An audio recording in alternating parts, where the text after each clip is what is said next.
future historians will look back and say, one show changed the world. Yeah, that's not this show. You're listening to the Wicked Theory Podcast.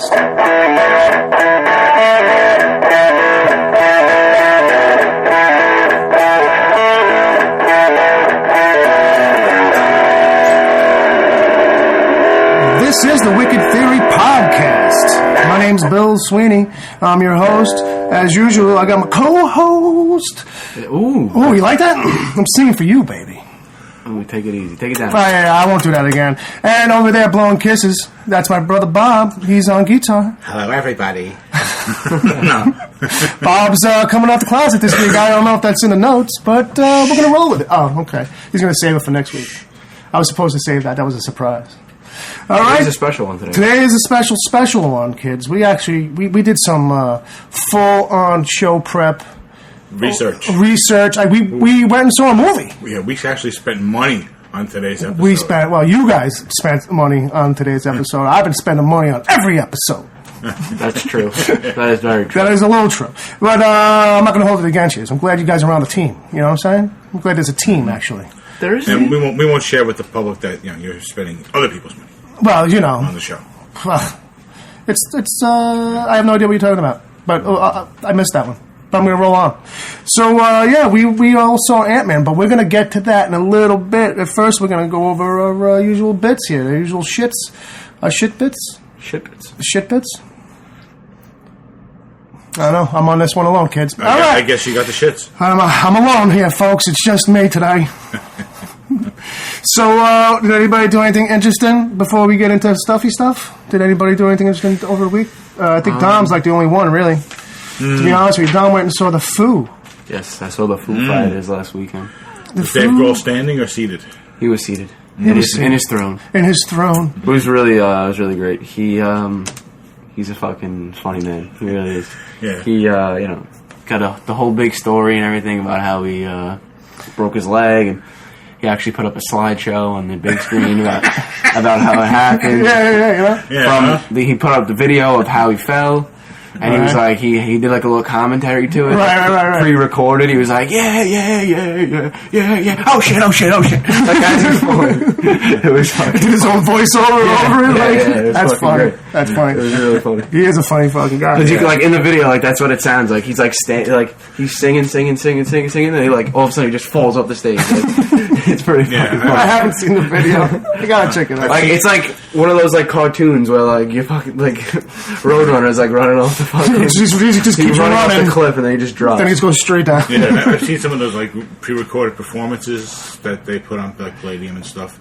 Not necessarily concerts, but even, like studio performances. Right. You know, and he just fucks around so much. Yeah. In between so much shit. Well, it's better than when you go. It's like just. You know what? This is my house. Yeah, exactly. He's a goofy guy. You're my guy. friends. We've known each other for years. I'm going to tell you all this stupid, embarrassing stuff. I'd rather that sometimes than like the super serious bands that like you're like, yeah, okay, here's a little video we made, to keep you guys busy while we rest in the back, and then it's like just 25 minutes of boring fucking tour shit, which sometimes is cool, but I'd rather have something like that. That's like gonna make me laugh.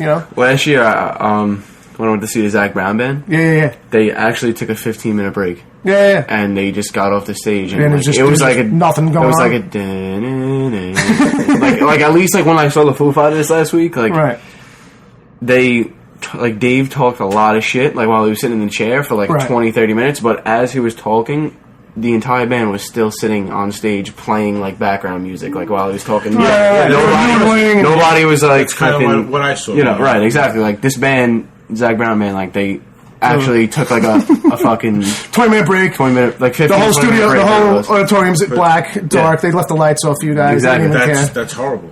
Yeah, and just play a video. That was the first time. If you don't have the physical stamina to do an hour show, then you're in the wrong friggin' business. Well, not even that, but if you're gonna take a break, fine. But like, put something on, do something. Look, when we saw Metallica, Bob, like that was a long time ago. That was the Black Album tour. But they put on they took like a half-hour break. But they put on like a 20-minute video or some shit, which was like, that's really what I was goofing on with the tour stuff. Right. Well, yeah. But it was a funnier video, though. It was a more entertaining video. But isn't that when they had the stage that they had to be reassembled in the middle of the stage because they were doing like stuff from Justice and like the whole I didn't get as lucky. I did not see the Justice tour. You saw the Justice tour. No, that's like it was me, you, and Dave. We went to see the Black tour. I'll never forget it because I fucked up waiting for tickets. And then I got off the line. I got my number, but then I went and got something to eat because Dunkin' Donuts was right fucking there. And then when I came outside Dunkin' Donuts, everybody was gone. And the guy was like, dude, where'd you go? You were like number 3. And I'm like, yeah, I know. My brothers are going to kill me. And then they didn't kill me, but it was like, nice fucking tickets, dick.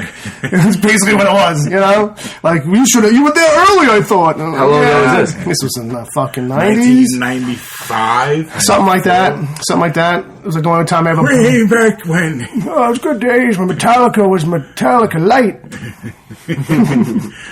But at least they weren't the total garbage they are now. That's what I'm saying. So, anyway. But yeah, it was a great show. Now, who opened up? They were phenomenal, and... Oh, I'm sorry. You got more about the Foo? Hit me with the Foo. No. I was actually going to go right into who opened up. Like, I was going to say they're phenomenal, and if it was anybody else, like any other band, I really think the opener would have fucking showed them up. Like, so this new band, they're called Royal Blood. I don't know if anyone that's listening to this has ever heard of them. They're supposedly pretty big in Europe, and because they're from England, I think. So it's a 2-piece band. And they played about an hour and 15 minutes, the 2 of them on stage, and nobody else. Really? And they were able to keep everybody... Which is crazy because... And, Bob, you really got to check them out because they sound like there's fucking 10 guys in the band. The guitar player plays like a bass. It kind of like... It's like a bass, but I don't know how he makes the sounds. It's all pedal and shit. Crazy. But to me, it looks like he's almost got a 4-string guitar based strung with bass strings. It just seems like a really slimmer, sleek... Okay. I might be completely wrong. Okay. You know what I mean? You're the instrument guy, but to me, it's just him and a drum. There's a lot of variations on stringed instruments out there. I mean, in the beginning, I was thinking Chapman stick. Okay. Which is 6 strings of a guitar and 4 strings of a bass, all on one really long 36 fret. Yeah, this is not that. No, it's not that upright. Yeah. You stand up and it's just like strapped to your chest. Well, here's how. When I was watching the video the other day, it looked like a regular guitar. And it wasn't until some close-ups that I was like, he looks like he's got bass strings on it because they're looking thick and heavy, you know.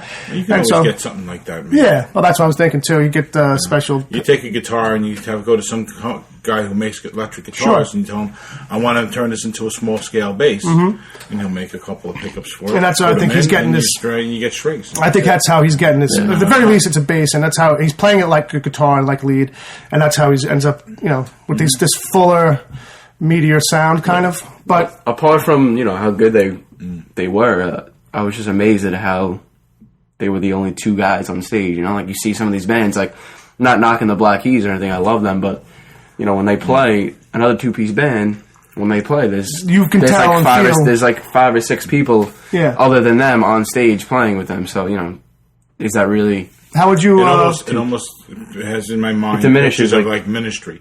Okay. Right, because Ministry was 2 guys. It was a guitar player and a synth player, right? Right. Yeah. Well, he had a lot of way to fill it out. With the synth stuff. Right, but that's a little bit different. Yeah. If you talk about 2 guys with like actual physical stringed instruments or something like that, then it's. I was just really impressed. It's another level, but it's the same kind of idea. So how would you describe their sound? Like, what would you? They're. It's not like it's unique or anything. It kind of sounds like the Arctic Monkeys, because the vocalist kind of has like the same type of voice as the lead singer for that band. But I would say they probably fall in between like the Black Keys and. The other day I said Black Rebel Motorcycle Club. Yeah. Probably, it's like a Black Keys kind of sound, a little harder. You can hear there's a little bit more of a metal influence than a blues. But very loud. Yeah. They play very loud because I think they have to, like to make up for the, just to make it sound like just it's a full band, Right. That might be key to the. Because I've looked up online like a few different performances other than the one I saw live, and they play like really loud. Yeah. I like that. I don't know what it is. Don't play really low. No. Play loud and hard. Yeah, it's usually. But really impressive. I was really, really impressed. I downloaded their album as soon as I got home that night. And, legally, of course, right? Yeah. We're doing this on a recording, it's going public. So we paid the $25.95. You gotta make sure it's legal. Yeah. Got the receipt. Yeah, okay. No, I did buy it off iTunes. Uh-huh. Whenever Loser! No, I'm like it. No, to be honest, man, whenever I fucking want to download music and it's like a newer... First place you go? Newer band, like a newer artist, or whatever, right. And they're just coming up, I usually buy the song or the album, whatever it is, just so they can get some... Good for you, support the artists. Right. But... Yeah, it's good stuff. Yeah. Big fan. Yeah. Instantly a big fan. Well, you came into work and you were like, oh, shit, check these guys out. And I was digging it right away. But that's, Yeah, well, you said you've seen them pop up on YouTube, right? On my Pandora, a couple of my Pandora channels. Okay. They seem to be falling in the same thing. I think it was actually the Black Rebel Motorcycle Club kind of channel I have set up on there. But all right. Anything else you might have checked out? That's about it for That's me. it about it. I know you guys did a little homework. We did a little homework. We're going to start with Bob. Well, actually, last episode, we realized we issued a challenge between me and Bob. Will you actually watch The Flash? And will I actually get around to watching Orphan Black? And we both did. I got the first episode of Orphan Black down, and you watched how many Flash? First two. First two. All right, Bob. Let's put it like this. I was on my computer. And then from Bob's room, I know he's watching it, you know what I mean? I came home, he was watching the first episode, right. And then I was like, all right, let me not interrupt him. I don't know where he is. I kind of peeked in, I saw where he was up to in the episode, and then right at the end, fucking from the other room, this is what I'm hearing. He gave that shit a fucking slow clap, because it was so good. He was like, that's how you do it. Yeah, it was pretty much, perfect origin episode. Great start, solid starter. Like I was talking to you guys privately a little while ago. It's just my only issue is that the cast skews a little young looking. Yeah, absolutely. I mean, they say he's 25, but he looks like he's like 17, 16. Yeah. He's a baby face. He's a little bit of a baby face. That's one of the other things, Yeah, it's the CW. Yeah, everything's going to be young and extremely sexy and hot. But aside from that, everything was pretty much spot on. And where it needed to be, doing what it had to do. Mm-hmm. I mean, it followed the history of the character well enough. I feel like it followed it more than I expected it to, that's for sure. Yeah. I mean, going in, let's put it like that, like going in, how far was it from what you kind of expected it to be like? I half expected it to be like the original Spider-Man TV series back when I was a kid. Oh my God, of all things. I didn't even know there was one. I didn't even know there was such a thing. Dude, they had a guy with a white cotton rope standing offside, and when Spider-Man would go and try to shoot his web, you'd see this white cotton rope go throw it up. But they didn't even throw it up. They actually dropped it from the top of the building, right, and then played it in reverse. Oh my God! Yeah. I was just realizing special effects in the 70s. That was it. You played a reverse or slow it down. Yeah. But so anyway, what about you with Orphan Black? So, but it was a solid show. You liked it. Yeah, absolutely. You definitely got to catch up on it. And watched the second episode right away. So, okay, and that was another good episode. Right. But the big thing was getting by the pilot episode. If they did the pilot right, then the show was going to be the show should be good as long as they don't screw up the incoming characters. Right. Too bad. Right. I think you should stick with it, and then at least give it to episode 5 or 6. Because that's when most shows, by that point, they've really kind of gotten into their groove. Sometimes after a pilot, a show can kind of shift or slow down a little bit, make some changes, you know what I mean? But I feel like it's a good one. It's a good one. I got to be honest, it's one of the better shows that I've watched. No. I think they went into it with a plan. As opposed to for a length of time that was included more than just the pilot episode. Absolutely, because if once you catch up and you you start talking to me and Bill about what's going on right now, with developing season 2, then that'll really fucking stick into your head because you're gonna be like, what the fuck are they? Right, are they going to do all this? Are they really going to do all this? They must have sat down and been like, fuck it. They must have just been like, this one's for the nerds. Seriously, and we're gonna make it last forever. Yeah, just say fuck it. Whereas a show like Arrow does a slow roll, or most kind of these shows will do a slow roll. Let's not scare away the non-nerds. This show is fuck it. Right. Like, everybody's familiar with the superhero concept, and if they come, they come. They don't, they don't. You know what I mean? But it's so steeped in sci-fi that I feel like that's what kind of bridges it a little bit. Really, I'm so excited for the second season. There's a lot of science involved in, trying to explain how a man could possibly run at 700 miles an hour. And keep his skin. Yeah. Yep. So I think, but I think, like, and you and I spoke about this, that comics is a form of sci-fi. Right. To a degree, most of it is. That's what it really is. I mean, but then again, anything that isn't pure drama, based on pure human drama, is going to have some elements of sci-fi in it because the basis of sci-fi is creative and made up. Right.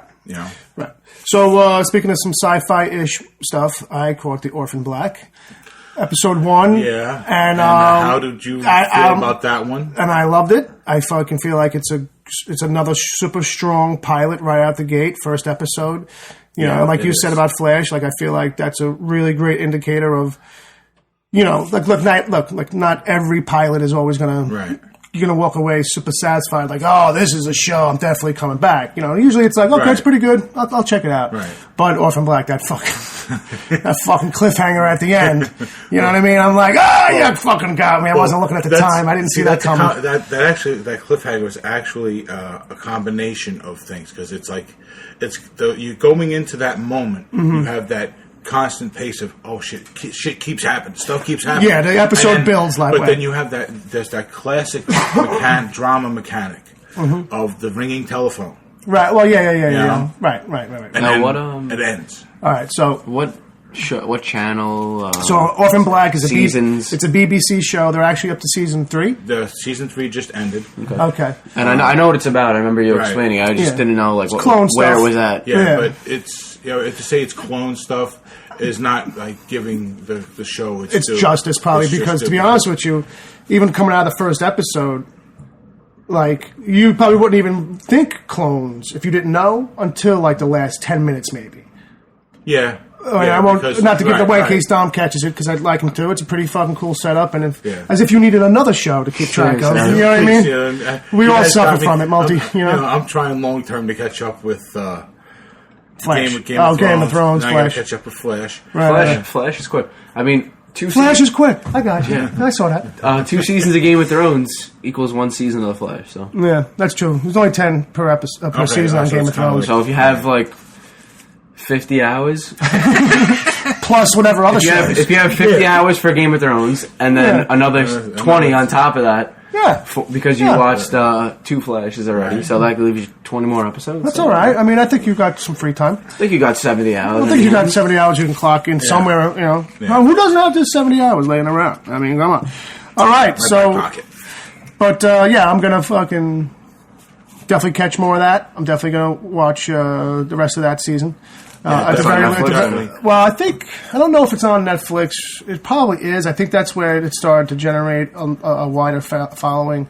I don't know about that. Well, I'm just saying, like, we're here. I've been on since almost the very beginning, but I never heard anything about Netflix. Yeah, well, here's the thing, though, too. I know that, like I was telling you, for Black Mirror, a lot of these shows, especially these ones from the BBC and stuff, or even just anything that's just been left off to the side in some way. You know what I mean? Once it hits Netflix, it seems like everybody finds it. Like, at least, I guess to Netflix a degree is the number one place to go for that content. So to a degree, we definitely have to go look there to look for it. At the very least. Yeah, I'm not sure, but you're confined at it's out there. I'm watching Bobby's box set. I'm watching actual DVDs. Season 1. Remember season 1? Remember DVDs? Yeah. Isn't that like something you get rid of with a shot? I think shot, pills, and some therapy. I think therapy. Just hit me. Heads up for anybody if you haven't watched The Flash. Yet, you wanna get back in before the second season starts. Right. I know the CW does this with Arrow. Right. They like the day or like the day after the next season airs is when they put that previous season on Netflix. Oh, okay, that's when it hits. So if you're looking to jump in for this second season, don't wait around for them to put it on Netflix. It's probably not going to be on there until They do the premiere, the second season. I think WCW has their own. Yeah, you can go online and watch. They have their own thing because they keep their stuff separate. Yeah. They're not like very sharey with all these other outlets. Right. And that's something that a lot of channels are doing on their own now. Anyway, they're posting their own stuff online. Yeah. It's like if they don't have a direct connection, like it's like Hulu is like 4 networks, right? All teamed up. And unless, you can get it on Hulu. If you pay for that, it's on Hulu. It's on Hulu Plus. But it's also on the CWNetwork.com. You just have to plug in your... your account stuff your for cable. Account for your cable. And you just got to watch commercials. So. There you go. All right. Well, I think we're going to roll into some news, and then we'll talk about newsalicious stuff. Yeah, sounds good to me.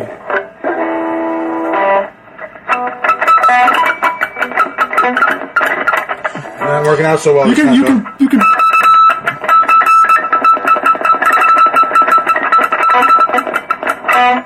That's close enough. That's close enough. I was working on that one. Yeah, I got to put a better effect on that. It'll bring it right out. Yeah. Are you gonna try it again? Too musical. It's got to be on a wire string. It's got to be on those low. It's got to be on those high pitched ones, man. Yeah. All right. So that's our attempt at a Morse code newsy sound. We'll fucking delete that or something. No, I'm only kidding. We're gonna leave it in, Bob. We're gonna leave it in, and you're gonna just have to get better, man. Any promise? I'm not making any promises. I want promises from you. No, you turned it back on. It confused me for a second. I was just waiting to see what we go into. All right, so now a couple crazy things happened. I was not expecting this. I saw this in the last minute here. I was on Bleeding Cool, and they had a rundown of this episode of, I don't know if you're even aware. Remember Boy Meets World? Yes. Okay, Girl Meets World. Girl Meets World. It's and he's on the continuing adventures of somebody else. He's with Topanga now. Ben and Topanga's kids. So they had an episode where... And they're just both thankful to be working again. Them? The whole cast. You kidding me? It's the whole show with 2 new kids. I've actually seen a few episodes. I watched a little bit of it when it first came back. With the kids, so yeah. So I saw this thing on Bleeding Cool, and it's basically a rundown of this episode where the cool teacher, this new cool teacher comes in, right? Motorcycle riding, leather jacket wearing, cool chick teacher. You know what I mean? Smoking weed in the classroom. Might as well be, but she basically is the literature teacher. You know what I mean? And so instead of teaching these kids about To Kill a Mockingbird or something like that, she's teaching them The Dark Knight. She's having them all read Frank Miller's The Dark Knight Returns. Okay. So I was very surprised, so Bleeding Cool gives the episode like a basic kind of rundown and a synopsis-y thing, and I'm not going to get into it like crazy because it's a little bit. They seem to handle it pretty well, is what I'm trying to get at. Right. And they're not too dismissive or anything like that. Although there's always the 2 characters that have to be the we don't teach that stuff here. That seems to be the gist of the episode. Mm-hmm. Of course. And they don't, but they do this There's whole no dancing like that in our town. Exactly. It's footloose. It's footloose with comics. You know what I mean? That stuff is an abomination. Those books with words. So, which I just thought was a really strange thing. So one of the things the article points out is that it's kind of weird that it would be Dark Knight Returns on a Disney Channel because it's DC property on a Disney Disney/Marvel kind of stuff. But they're not going to teach. No. But still, basically what you're pointing out is what I was going to say. Basically, is that Marvel doesn't have anything that's quite as lauded or held up as literature as The Dark Knight Returns. That's true. Marvel really doesn't have any of these in their fucking history like that. Yeah. That people go, this is spoken about a lot. Yeah, that they all these big lists of the greatest stuff ever written in comics is as far as when it's considered literature and it's being taught in colleges and stuff like that. Marvel stuff's a little thin on those mostly lists. That's a very good point. That's the reason why. I can tell you the reason why. Hit me, buddy. It's only because Marvel doesn't really.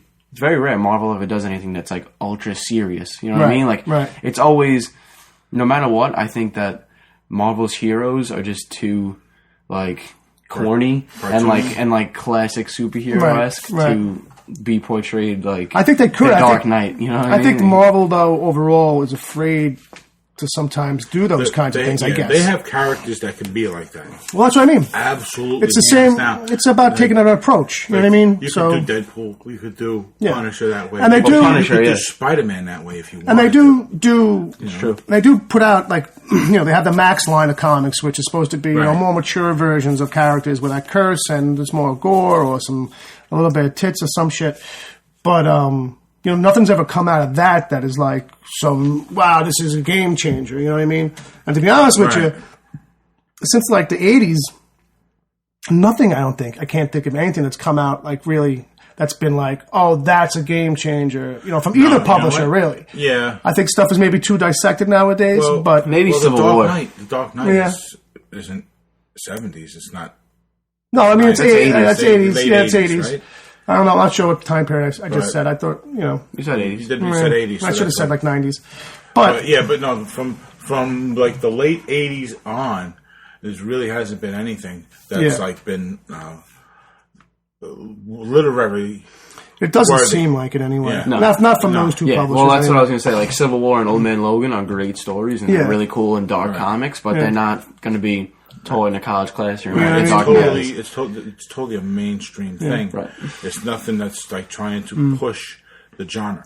Right. Well, that's what I'm trying to say. I think Civil War comes closest out of those two, if anything, because it's like, it's so political. It's so political, and it almost feels like a separate animal in the way that Dark Knight itself feels separate from the rest of the DC stuff. Like it feels like its own thing. Although Civil War is totally ingrained in the Marvel Universe history. Like if you just read that graphic novel, it would almost feel like, oh, this must just be like an Elseworlds or like there's an epic scope to it. Exactly. And that's why it's held up so high, because it's that aspect of it just makes it so different from everything else. I think Marvel is Marvel does is like kind of like mainstream Hollywood versus independent movies. Yeah. To a degree, yeah. You know what I mean? Like DC's got its like little spot where they can like brew up new things, and a little creative corner where they're trying to do something. You know what it is? Marvel is just about churning out. Well, it seems like content. If you look at the track record on both of them, it does seem like overall DC is not always, but more comfortable with pushing things into a darker area and really giving some creators. Maybe they haven't done it like this in a while. I mean, Frank Miller was like, they kind of were like, just go crazy. But and then, I think, go ahead, I'm sorry, finish it. And then even in the next round of, like when he brought the Dark Knight Returns back, it was like not that awesome. It was like, people were like, not too good. Dark Knight Returns Part 2 or whatever the fuck it was called. Right. And, it's like, but at least they're, more willing to do it. Like Marvel's history of doing shit like that. Like Marvel had a hard time for a long time doing the Marvel zombie stuff. You know what I mean? They were like, certain characters they weren't going to like do. Like they weren't going to make toys and shit or statues. But now they've just kind of given over to it. But there was a resistance from them to do that. You think that it's because they're more guarded with their characters? I think so. Yeah. I think so. I think just creatively, like... It's almost like they got to be kind of talked into it, you know what I mean? Right. And if anything, if those big stories do come, they definitely come at a point where it's separate world. I think that kind of comes from like Marvel having a little bit of like a cocky like sense of what they are. You know what I mean? I feel like sometimes with like DC, maybe in the 80s when they did the Dark Knight, maybe they were like, okay, we really need something that's gonna fucking get us attention, get us out there and just prove that we are maybe not better than Marvel. I mean, because all these people that run these companies, they never say that. They always say there's never a competition or anything, but we all know that there has to be. I mean, it's market share. But that could be why also. That was actually something I was going to jump in on with Bill before. Was that DC's kind of always, well, not always, but for the longest time now, they've been second fiddle to Marvel. Right. So they've had to find ways to push the envelopes just to get the attention. Back on them, on their characters. Because they watered down their characters so much over the years. Well, that's the thing, too. Like, that's how I always kind of felt about DC Comics in general. Like, when I used to read them, was just that, like, a lot of these characters, for some reason, they always maybe just because I was reading so much Marvel that reading something else, right. I was given a different microscope, you know what I mean? But it just always seemed to have felt like lighter fare, you know what I mean? Yeah. Even though the Marvel stuff probably, by comparison, really wasn't any heavier. Like, you know what I mean? Like, but it seemed that way. Right. Like, because Marvel... seemed to be... Because Marvel tells you all the time about how much we are more ingrained in our realistic issues. Our characters have more realistic issues. Our cities are real cities. You know what I mean? This stuff. Spider-Man lives in New York. He doesn't live in Metropolis. But, yeah. So anyway, back to A Girl Meets World. I'm just wrapping it.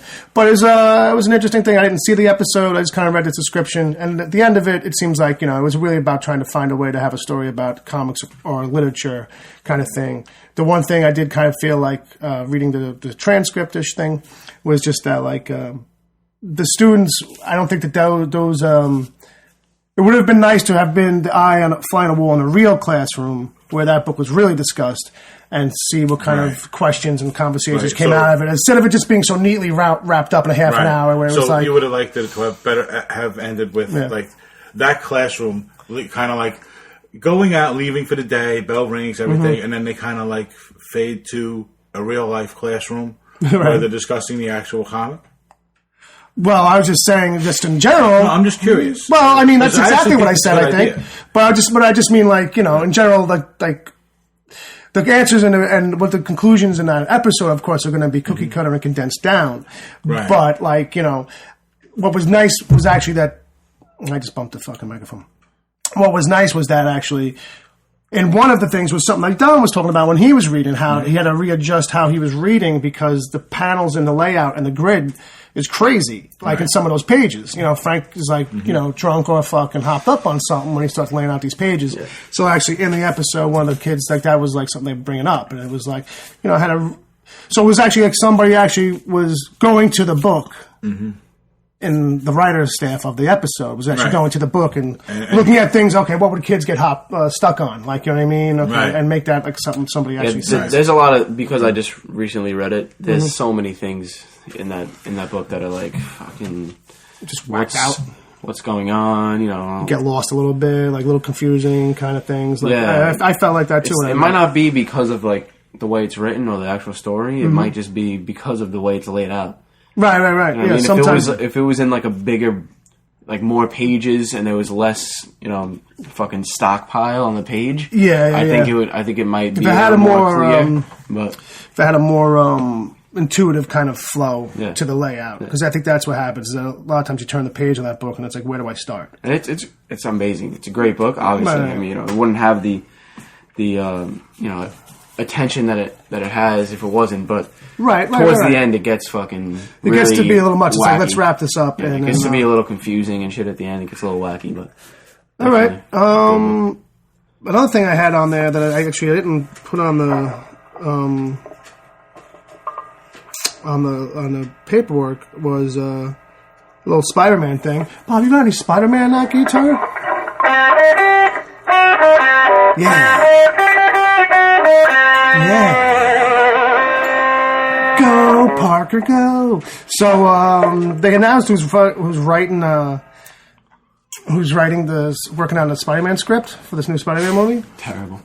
And didn't you watch Bones? Yeah. Okay. Do you remember Dr. Lance Sweets? Yeah. Well, it turns out he's like a writer, bro. He's got a couple of credits. Like, yeah, he does. You know what I mean? And I kind of forgot that about him. I kind of forgot that about him. I had known that he did, but... he's like a comic book geek, too. Yeah, so John Francis Daly... He actually got that into Bones. And Jonathan M. Goldstein are scripting the new Spider-Man that's going to star Tom Holland. And so, other credits to him, if you're not aware of who I'm talking about, is he was on Freaks and Geeks. He was like the main kid on Freaks and Geeks. He was. And then these guys, as writing partners, they worked on Horrible Bosses, The Incredible Burt and Wonderstone, and then that monster hit, Cloudy with a Chance of Meatballs 2. But they must have had an awesome pitch. I know he was a comic book nerd. I've seen him on like G4 interviews and stuff like that. Back when let's all moment of silence for G4. Thank you. So dead homies. Listen, man, don't get me started on G4. I missed that. I fucking miss it too, big time. But so I just wanted to slip that in there because I just was like, "What? This guy?" I just I kind of forgot that he was a writer and stuff. But I mean, all right, you know, he could pass for an older Peter Parker, by the way. Yeah. I mean, I wouldn't pick him. But I'm just saying, visually. He could actually be the guy that nerdy little Peter Parker gets to smack around in high school. Yeah, this dude, man. Oh, wow. This is the dude. Yeah. Wow, I remember when they fucking killed him off, like, for no reason on Bones. Yeah. Remember, like, why are we getting, like, main character that's the fucking show? It's about, like, the show's two about idiot to die, cops. that's why. Fucking, it's about time. But, you know, they probably waited till fucking 6 seasons to kill him. Two more main characters are off to France to move on with their lives, so Bones is probably not coming back. If it does, it'll be like La Bones. A couple of bye-bye episodes, and that's it. Look at his adventures in France, La Bones. All right, moving on. All right. So, you know what? It could be a good thing, could be a bad thing. Yeah, I mean, you know. He does have some credits. Marvel's pretty picky, so I'm sure that he had a good pitch. I mean, you don't really get into the game unless you got a good pitch. What happens after you write the script is a different thing. Yeah, you know what he had to do? All he had to do was go in with a couple of issues and say, this is what I want to do. Oh, yeah, pretty well. I mean, if you think it's that easy. I would not. At a Marvel office, maybe. I mean, all you got to do is, this is the story we're doing. No, it's not a Marvel office. This is the Marvel Studios office. This is Hollywood. You got to have more than that. You got to have a. Especially now that they're so like. Oh, it's Disney. And it's Sony also, first off. It's really not even Marvel. Like, Jesus Christ. Could you imagine how many pitch meetings you have to fucking have? With Sony? Well, here's the thing, too. You got to remember, with a lot of these, going to Hollywood, you end up having so many meetings just in general. And that's dealing with one studio straight out the gate. Mm-hmm. Like, you know, I'm sure, like... Right. When you go to Marvel, you're talking to Disney, too. Mm-hmm. But now it's like, can we get everybody in the room at the same time? How many times do I have to do this pitch? Like, you know what I mean? Trust me, I remember it, but I'm just getting tired of saying it. So, all right. And then, so for a little bit more news, the apocalypse is upon us. Unfortunately. What's the deal with Apocalypse? What's the deal with your face? You don't look like we want you to look. That's basically what's coming out of the fucking nerdverse. And, you know, this is going to sum up my feelings on the whole thing. Say it loud, you scared? I'm damn scared. Yes, I'm scared, say it. Yes, I'm scared. No, louder. Yes, I'm scared. That's it, that's me right there. Yes, I'm scared. I'm scared. You scared? You scared about this Fox movie? And I'm like, yes, I'm scared. This movie looks like shit now. And I'm like, yeah. It seems like it's about to fox it up. They're foxing it up royally. All right, well, look, you know, here's the thing. You know, it was all over Twitter in moments about. See, I love when I come in just a little late on something and I open up my Twitter account and it's like not only is the news hit, but half the world is trashing it to fucking shit. So it's great. It's like I'm like, what is this news? And I don't even get the news first. I get everyone's reaction already in my feed. It's like fuck Apocalypse. I'm like, what does that even mean? I'm like, they fucked it up. And I got to go down 25 tweets to figure out what the fuck they're talking about. It's like, how do you fuck up? What? The end of the world's coming? So Fox put out these pics of the new X-Men flick that they're shooting, X-Men Days of Egyptians Past. And, god damn, man, they fucking fucked up Apocalypse. They seem like they're pretty much hitting it with everybody else, more or less. But just Apocalypse, man, he's just a little guy. He's just a little guy in a big suit. What's his name? The Asian basketball player, Mao.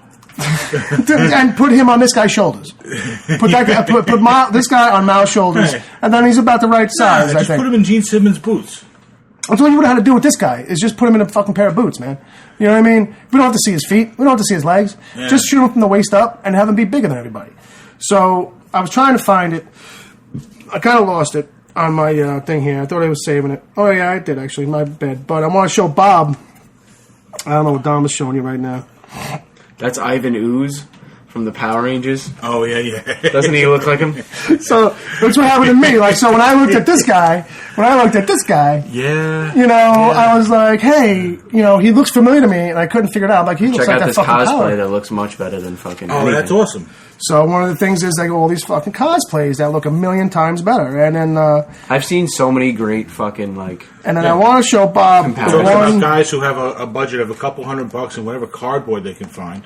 You know, and obviously, versus, you know, a $200 million movie. This is looking pretty similar, also, right? Ronan the Accuser. Ronan the Accuser. Yes. A lot of people are saying looks just like him. Yeah. Here's another really awesome looking Apocalypse cosplay. Yes. That is just fucking killing it. Hey, he looks totally like... Bro, straight out of the comic. Better than the comic book. Like, you know what I mean? Like, come on. Like, somebody's... the color scheme perfect. But then, then you see the one that they're actually going with, and it's like, who's fucking, Johnny Purple here? I don't understand what the hell this is all about. So, one of the funnier things is actually... this guy, the face on this guy reminds me of somebody, another actor. I can't think of it either. He looks like somebody else. Honestly, the look is... He's done work on Star Trek, I think. I swear to God. I swear to God. He hasn't, but he does look like a Star Trek character. So now let me show Bob this photoshopped fan fix of Apocalypse. Yeah, you same costume, it's the same everything. You just bulk them up. You just bulk them up. Make it a little taller. Yeah, and it looks great. I can see what they did in Photoshop, where they just took they took them out of a larger version of the picture, and then they put the body on the looks like the same head. Yeah, to get the proportion right. Right, and then and that's pretty much it. Yeah, but I mean, and then all they did to the face was just fix the mouth. Yeah, put some black lipstick on him, and you know what I mean. Yeah, because that line is there, but you can't really tell. No, you can't. And then it's like, but. It's just atrocious. Yeah. I'm just sorry. I'm just very sorry. Yeah, his jaw has got to look like a metallic jaw that's almost looks like it opens straight up and down instead of like on a hinge. Yeah, well, I mean, it doesn't even have to do that. Look like it does. It doesn't even have to do that. That's the way it's drawn. It just has to be painted on. Right. Just paint on the thick black line. Like it's right. And that's it. Now he looks like somebody else. Now it's like, if you had shown me this guy and been like, who is this guy in the world of comics? I would have been hard pressed. Me. I swear to God, I thought that was like something from a picture from the old Battlestar Galactica. Fucking one of the Stargate villain or some shit, right? Yeah. A Stargate villain. Right? Yeah, like one of those Egyptian aliens. So, I mean, the very, Egyptian-y kind of dressing is there. Yeah.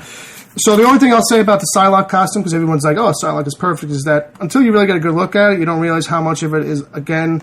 like this over-designing of it. Like, I feel like just going with simple material would have been fine. Mm-hmm. But, I don't know. The coloring and the look is all there. It's nitpicking. It kind of looks like an Egyptian version of fucking Mr. Freeze by Schwarzenegger. Oh, my God. You're right. Oh, yeah, you're right. Yeah. You were so freaking right. Egyptian Freeze. Paint it that bluish white. And that's Mr. Freeze. Make it look chrome, and that's put him right next to Mr. Freeze, side by side. A few stupid cold puns, and you're there. So anyway, that's really all that is, to talk about on that. I mean, obviously everyone's freaking out, and so it's not bad enough they're going to finish screwing up the Fantastic Four this summer. Mm-hmm. Next summer they're going to really start screwing up. And what I just realized too is that X-Men Royally. What I just realized too is that. Because I got Is that a harmonica? That's fucking Bob. Fuck you, you fucking... I didn't realize you were going. I know you didn't realize I was going there, because I was on the way there, and I was like, this is the way he puts his harmonica. So right in front of his costume, he's looking dead on straight at it, there's like this fucking rectangle right below his chin. It looks like it looks exactly like the box thing that Mr. Freeze uses to breathe through. Well, it could be that too. Yeah, maybe they just fucking took Mr. Freeze's costume. I swear to God, it looks like all he's missing is the big glass dome. Are you looking for a picture of Mr. Freeze from the Batman movie? I can if you'd like. I swear to God. Bobby's like, we gotta take a look at that. Because that box is on there. I swear to God, that little box that he has. Oh, it was definitely some kind of right. Right. It was definitely some kind of. You don't have to look. Some kind of thing. Well, now he's looking. This is Apocalypse. The Apocalypse. Yeah. They should have got Arnold to play Apocalypse. He was at least maybe not current. Well, at least not current Arnold. Maybe not because he's not as Diesel. Back in time. Yeah, much like the Transformers movie. I mean, Terminator. He's still jacked. He's still huge. He's still fucking huge. He's waiting for someone to be like, "We're going to do a whole TV show." He's going to be like, "All right, good." But you know what? I think he would be perfect for Apocalypse because look at this picture and tell me that's not that exactly right. His voice, because he's deaf, would make it sound perfect. Right. What is he showing you? Yes, he's showing me Mr. Freeze from the movie, and that's Apocalypse. Not the real Apocalypse, but no. Put some glow sticks on his chest, That's it. And there you go. There you go. Apocalypse becomes Mr. Freeze. Fuck of the frozen, it's apocalypse of the frozen tundra. All right. Now, the big story that we got that nobody is talking about, that I can't understand why no one is talking about this. So glad I found this one. Here's a tease for you folks. Bob, play a little song. Hey, we just talked about Spider-Man. We should have kept these stories together. Way to go, Bill. Way to be on top. Anyway, so an article came into out of the Post on Wednesday. You can look it up. I'll put a link somewhere or other. Probably on the. What was the exact date? Because people. Oh yeah, good call. Good call. It was Wednesday, July 5th, 2015. Not to be Very because recent. we don't broadcast from the future, but so it's did Marvel nab the idea for its most famous superhero from a popular Brooklyn costume seller? So in 1954, there was a Brooklyn company called Ben Cooper Incorporated that made Halloween costumes. And they were basically one of the only guys in the country making Halloween costumes at the time. Mass producing these really shitty, you've probably seen them in pictures. Cotton costumes. They're basically sheets of plastic, you know what I mean? Right. With, the crappy mask with the piece of elastic. Well, this was in the 50s, so these were like cheap cotton. Yeah, okay, right. Those were them. So now, what happened is that recently a comic book and toy dealer named John Cimino, he bought a collection, and then he found a cheap rayon and cotton Halloween costume that was featuring Spider-Man, but he didn't think twice about it. It was part of this whole big thing, Right. bunch of crap he bought basically, and he was going to go through it over time. And eventually he did go back to it and take a look at it and realized that this thing predates Spider-Man being published. By about 8 years. By about 8 years. And, so the question becomes, was the whole idea for Spider-Man stolen from this costume? What's the deal with Spider-Man? Who's stealing Spider-Man? So, after doing some research, he tries to figure it out. He does a lot of research and shit like that, and putting the years together, and basically, they come up with a timeline of, in 1954, they were selling a costume called Spider-Man. And if you look at the costume, it is all about the web. And the way that the web works on the face mask, specifically, is like exactly Right. But the Spider-Man. Right, but the 1954 costume, that was the yellow one, right? Right, well, that's the one on this But part of the the article. whole costume is yellow, so that should be noted, right? Right, well, it's yellow and black, and, so the colors aren't the same. Right. And then on the main costume, it's just got like little circular webs. It's got little circular webs, but spotted all over the don't go by this material. picture here because you can't And really little see spiders all over it. But this one here, in this black and white photo that they Right. show, the spider suit has a big spider, like over the chest. Right. Over the heart, almost. Right, they had more than one variant of it. Well, it's just, I feel like this is the same one as here. More I or think less. You this just piece can't see right the here, color. I think this piece attaches to the middle. No, this is actually the mask. That is the mask. This is the mask for this version of the costume. Oh, okay. He only has the mask Oh, okay. of the 1954 one. Right. But it says Spider-Man across the forehead. Right. No hyphen, mind you. And it basically looks like a cotton version of a potato sack.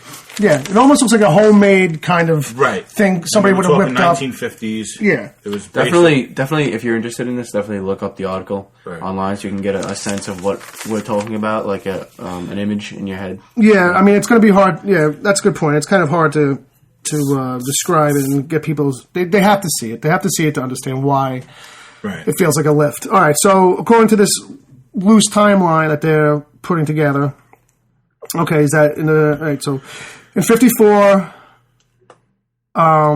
1954, Jack Kirby is rumored to have worked briefly for that company.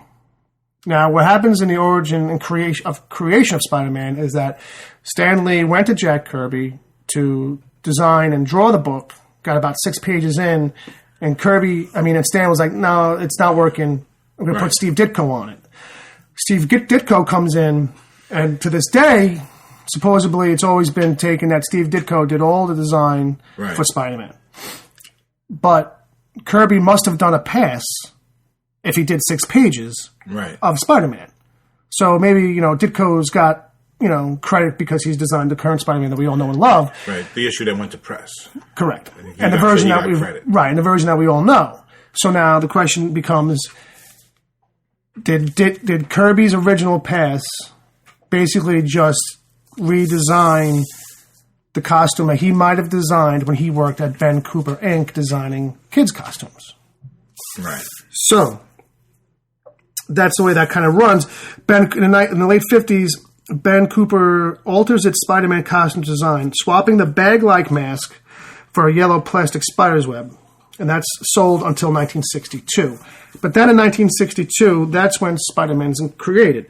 Writer-editor Stan Lee assigns Kirby to produce Marvel's new comic Spider-Man. The artist draws a few pages, but Lee deems them not right and then hires Steve Ditko. Ditko claims to have designed the costume.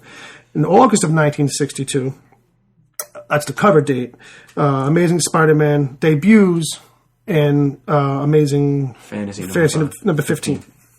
And then in 1963, that's a cover date, the hero Amazing Spider-Man hits shelves as a solo book. In 1963, in October, Ben Cooper Inc. strikes a deal with Marvel, terms unknown, and begins selling a licensed Spider-Man costume, making it the company's first actual piece of merchandise.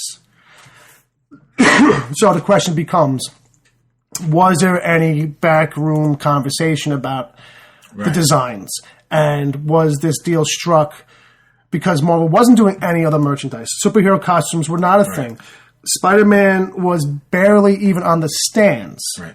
Where was the demand coming from that Marvel was like, we got to have a costume? Right. I think it all just worked out in their favor. Right. Maybe one of them.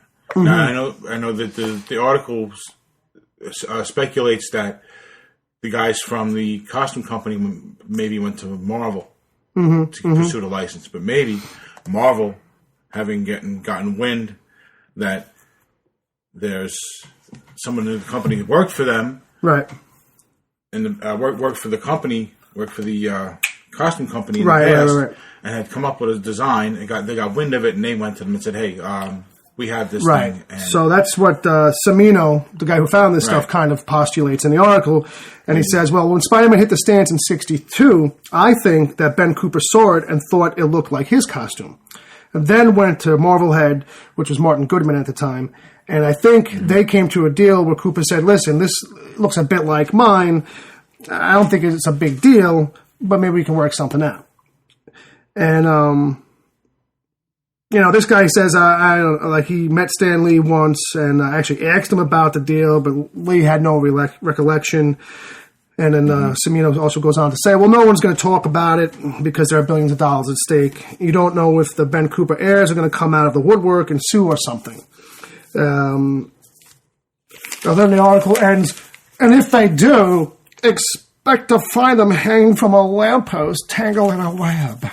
Because you just can't not have stupid pun. But the way I take that article is that fucking probably what happened was that Kirby was at this simultaneously designing what Spider-Man would look like, while he was working at the costume factory, whatever it was. Fucking showed. Maybe fucking Ben Cooper walked by Jack Kirby as he was drawing Spider-Man and was like, wow, that's a really cool design you got there. Maybe we should make a costume out of it. Well, I think that's what happened. And then, you got your timeline mixed up. But I think, the reverse of that is actually what would have happened. Is that because he worked there in the 50s. Right. When this one was... Right, but when he actually went to Marvel and Stan was like, I need a Spider-Man design, he immediately went back to his idea and then started sketching this out. And Stan was like, that's amazing! Excelsior! But maybe, so then what do you think? Maybe the explained storyline of how things happen is only the accepted version of what happened. Right. Maybe it's not what really went down because all these things that we're reading here, there's got to be more behind the scenes stuff that no one ever really knows, and no one's ever going to know. Right. Well, so And that's the issue. Yeah. Maybe what Dom was saying. Maybe in the 50s he was working for the company making the costumes designs, and this is sort of an idea he came up with originally with them. Right. And that's where I was confused. When being an artist, and then you go to work for some place else. Yeah. People there start to see. They over your shoulder, they see stuff. And then maybe that's how Spider-Man, the idea for Spider-Man came about. So, you know what, when we do a Spider-Man thing, you go ahead. And then he didn't like where it was going, so he took the idea away from him and he gave it to somebody else, Stan Lee. Because we don't know how it actually went. Yeah, because Stan Lee's always kind of said that Martin Goodman came to him, and in that last issue was like, well, we're canceling it after 15, so you can do whatever you want. And so Stan was supposedly pressed to come up with something. Comes up with Spider-Man somehow, amazingly, and then it's all magic from there. But it was. I think the fact that Kirby worked on it a little bit, and then Ditko took over. I got a feeling that Stan probably said the only thing I like is the mask, right? Then make the rest of it work, because that's a lot of crazy webbing to draw. But also, who knows what Kirby drew? The rest of the costume would be, because Kirby, was known for drawing some wild kind of wacky stuff. Anyway. He could have come up with the whole idea on his own, and then ended up in someone else's hands. Yeah. And back in those days, he just didn't say anything. Well, it was like anything, any other medium. Sure, we were all, the guys in the management were always stealing from the creative guys. Sure, someone's always stealing from whether something. A black musician or a white comic book artist. Yeah. Well, that's what the great artists steal, as the saying goes. Which is fucked up. They just know how to steal better than everybody else. Well, that's what they say. They say good artists create, great artists steal, and I don't go by that, but because it's fucked up. I saw a kid with a T-shirt that said that, and I was like, "You probably don't create a goddamn thing, kid." Fucking jerk off. I'm sorry. Was I getting a little personally? Yeah, it's all right. You can edit that out later. All right. So that's that for that, and now we are going to start talking about. Ant-Man? Yeah, sorry, no theme music for Ant-Man. No theme? No. I mean, you want to just play Spider-Man again? I guess. No theme music. Nah, it would be the third time today you play Spider-Man? I'll play your other theme, Bob. I'll play this theme for you.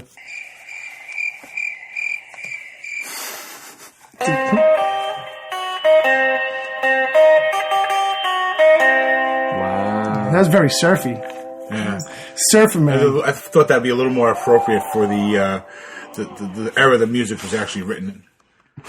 It actually probably is. All right, so we'll do a little short, no spoiler kind of review, and then we'll open it up after that. This way, you should just give a basic review and then roundtable discussion. Thanks, and then. After that, we'll do a full spoiler review. This way, if you don't want to have any spoilers, you can just not listen to the rest of the episode. You won't miss anything. And then it'll be a safe zone. We'll give them a little safe zone. So you don't have to be all spoilicious. What'd you think? Did you like it? You're asking me? Sure. No, I'm asking the fucking wall. I'm looking at you, Bob! Did you like it real quick? Yes, no? Yeah, you take too long. Yes or no? I thought it was a good family movie. Can't even follow directions. Yes or no? Did I like it? I'm alone here, folks. I'm alone. Yeah, see, I can't just say yes or no. Because you don't know if you liked it then, I guess is what you're trying to say. I'm saying it was a good family movie. Would I go see it on my own? No. But I'm not asking you if you would go see it on your own. I'm asking you if you liked it. Did you have a good time? Yes. Did you smile and laugh? Yes. Would you recommend it to anyone? Yes. Yes. Then you liked it. Yes. Okay. I don't know what it was so hard. I know everybody wants to get into it alone. I need dentistry, so that's why I'm having you pull teeth. I guess that's what it is. Don't make me do your dental work. I don't have the right tools, number one, and I overcharge. Yeah, that's all right. So does my dentist. Well, which one doesn't, right?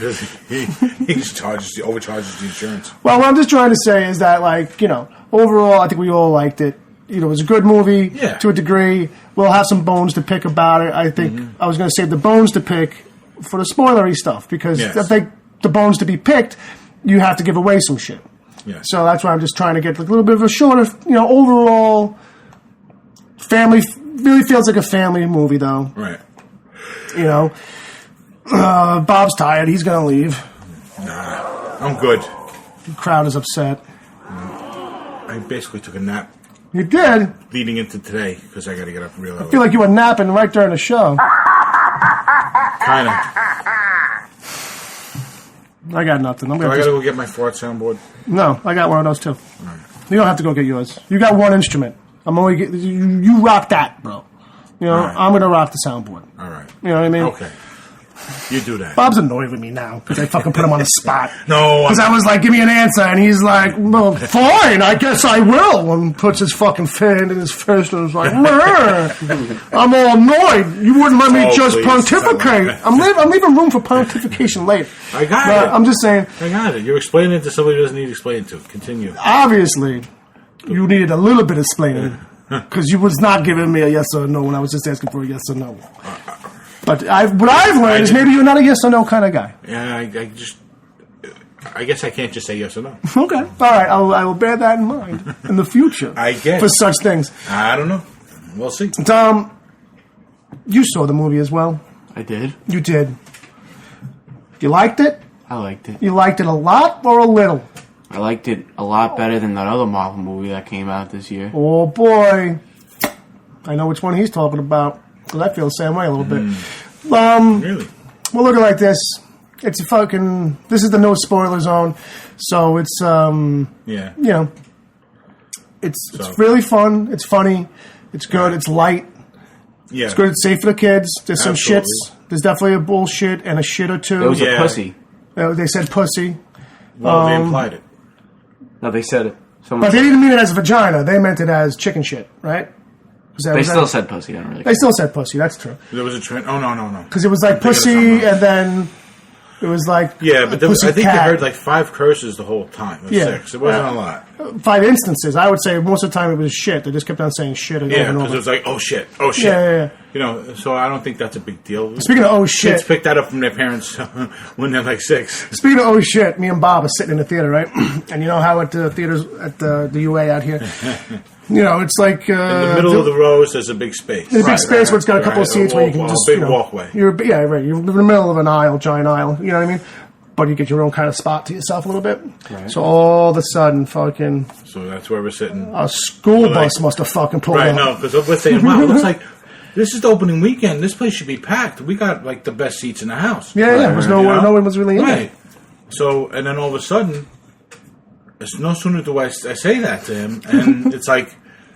There's 32 kids. I'm sitting all of a sudden. I'm like, okay, 1, 2, 3. Bobby starts counting them. I started counting. Like, oh shit! It was like 32 people, but including the chaperones, it was 32 people, and they sat right behind us. Oh my god! When we got so nervous, we were like, "Oh man, maybe we should fucking move our seats." Do we want to sit in the front? You know, I'd rather sit like this. Yeah, you know, and if they're going to be noisy, I'd rather sit up front. It actually worked out. These kids were good. They weren't that bad. They were right behind us, mind you. Yeah. But at first it was they could have been like throwing popcorn on us, or just being annoying, or just talking too much. But they were actually like really good, but we got nervous. We got shook. These at a one bunch point, of they kids. did try to run across my feet, and if I didn't move my feet, like 12 of them would have fell on top of each other. Like Bobby would have been all 12 body like a domino. I would have broke my legs. Bobby would have been slapping them around. But yeah, so I liked it a lot. Thought it was very, very good. Right. And there's once we get into the spoil. There's a lot to talk about. There's a lot to talk about, and I noticed something. That I don't know if you guys noticed it. Is it a spoilerish? A little spoilerish. So spoiler light. Before we get into the spoiler thing, let me just say, I told Bill this last night. All right. This is how they have to make an Aquaman movie. Elaborate on that. Because Ant-Man controls ants. Right. And what does Aquaman control?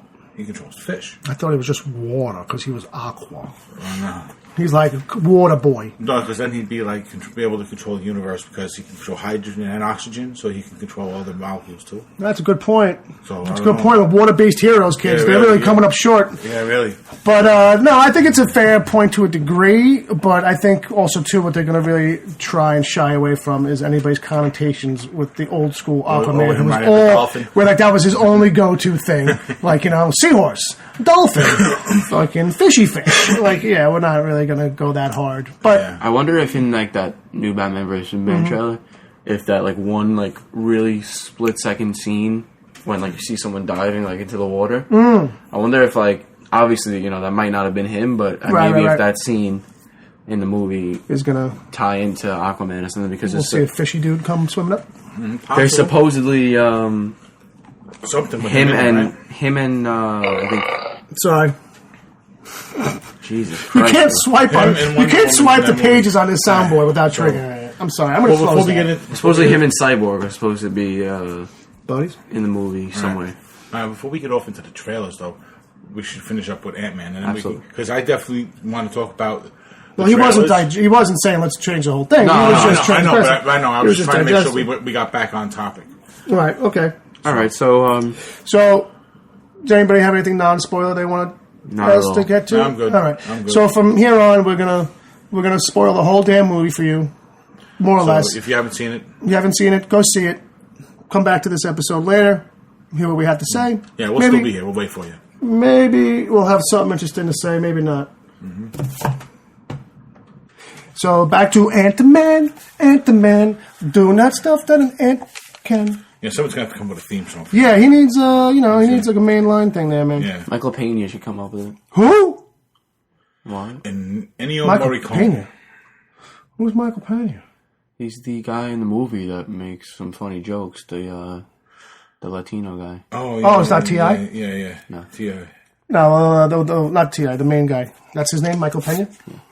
I wasn't sure. I know I've seen him in other stuff, but I wasn't sure what his real name was. So there's a dude who steals the whole fucking movie. Oh yeah, he's got all the fun. Just the way he explains stuff makes it funny. His whole really meekish kind of. You know, we live in New York City, so we see that kind of thing once in a while. You know what I mean? We see somebody talking like that with the Puerto Rican accent, and they're like, "Oh, I got this. Check it out.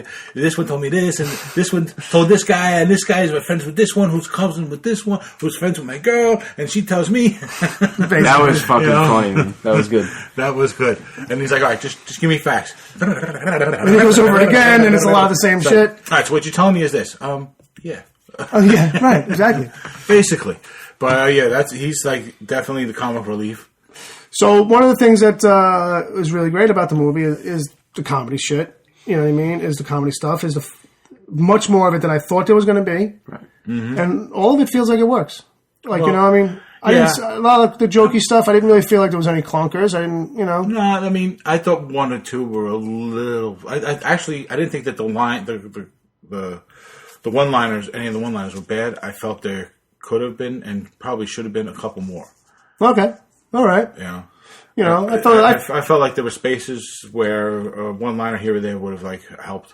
There were a couple of scenes where maybe where you thought a joke was coming and maybe it didn't. Well, no, I felt like the scenes that had the jokiness to them just felt different.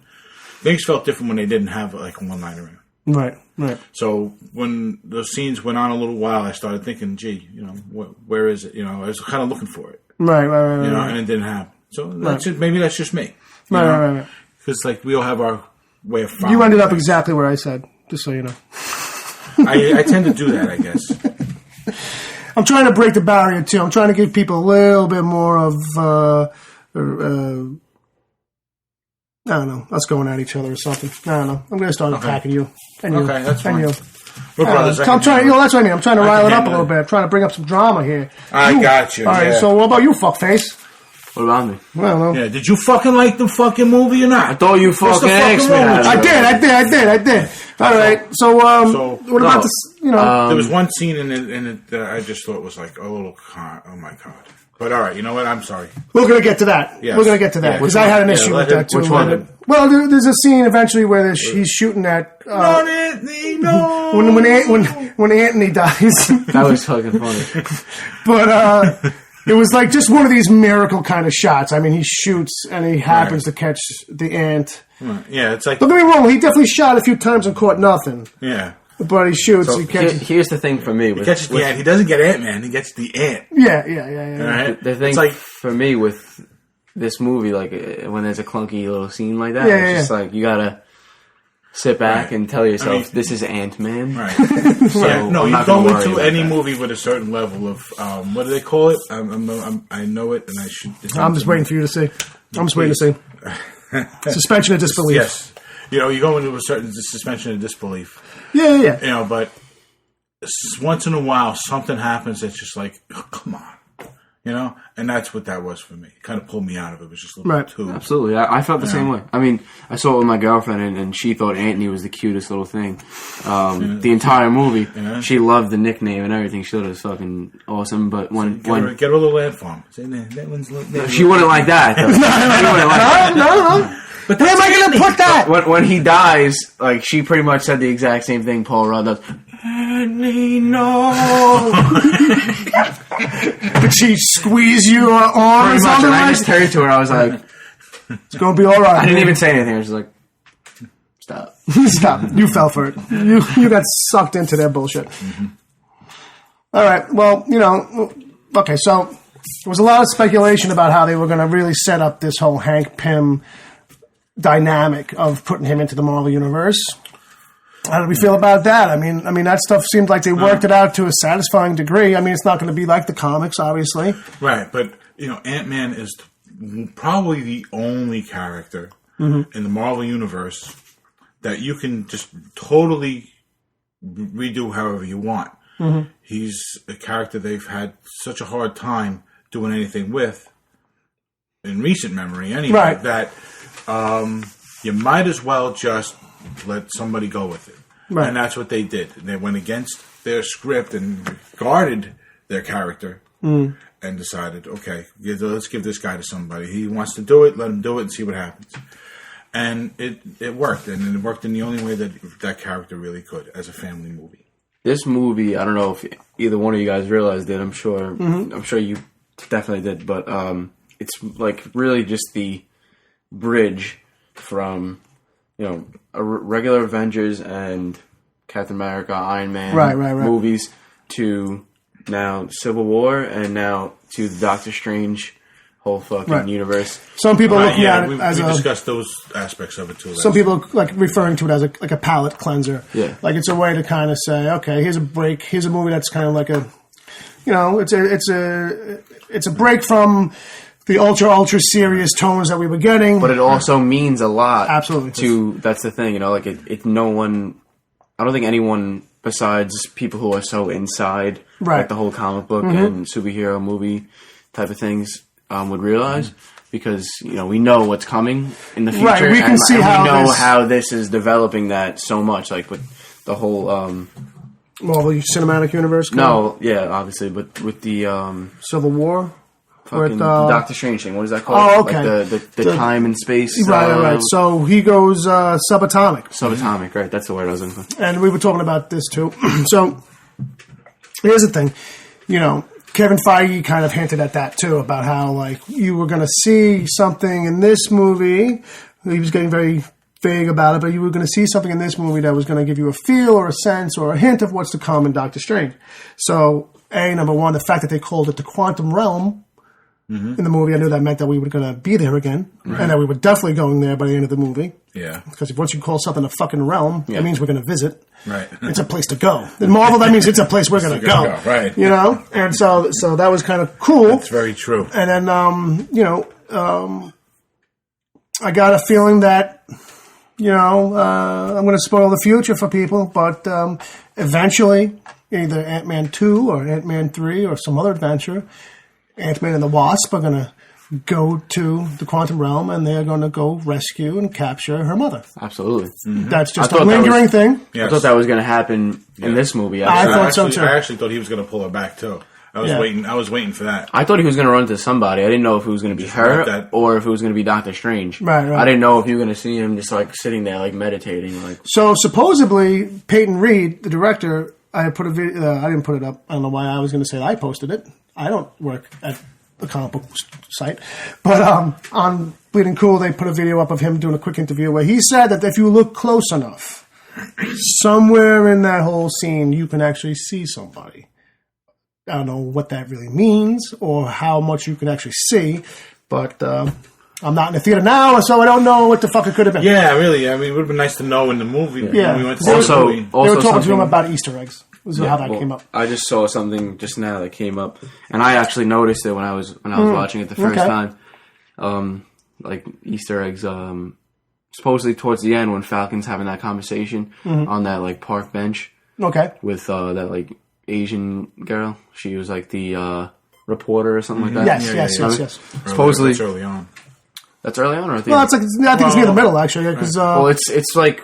Oh, right. It's way after he has the run-in with. There's another quick montage kind of thing, right, where you see him real quick trying to find out some info. So he's looking for info, and she describes to me what seemed like Spider-Man. Oh yeah, absolutely. And then you know, and he was like, no, that's not him. That's not the guy he's looking for. right. That's some other bug-related kind of guy. Yeah. You know, she went all out of her way to say everything except his name. Yeah. You know, we got a wall crawler who sticks to things and spins on webs, basically, I think. To a degree, it's pretty much what she said. But definitely picked up on that one. Yeah, that so one was... maybe there's been a little bit of a breakthrough between Marvel and Sony, and there's going to be room for Spider-Man in Civil War. Well, you know, absolutely. We already know that's happening. I think he's...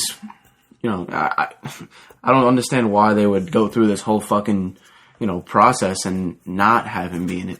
No, He's well, that's such an integral part in the storyline anyway, so if you have the movie and you have the character, why not just do it? I think this all comes down to...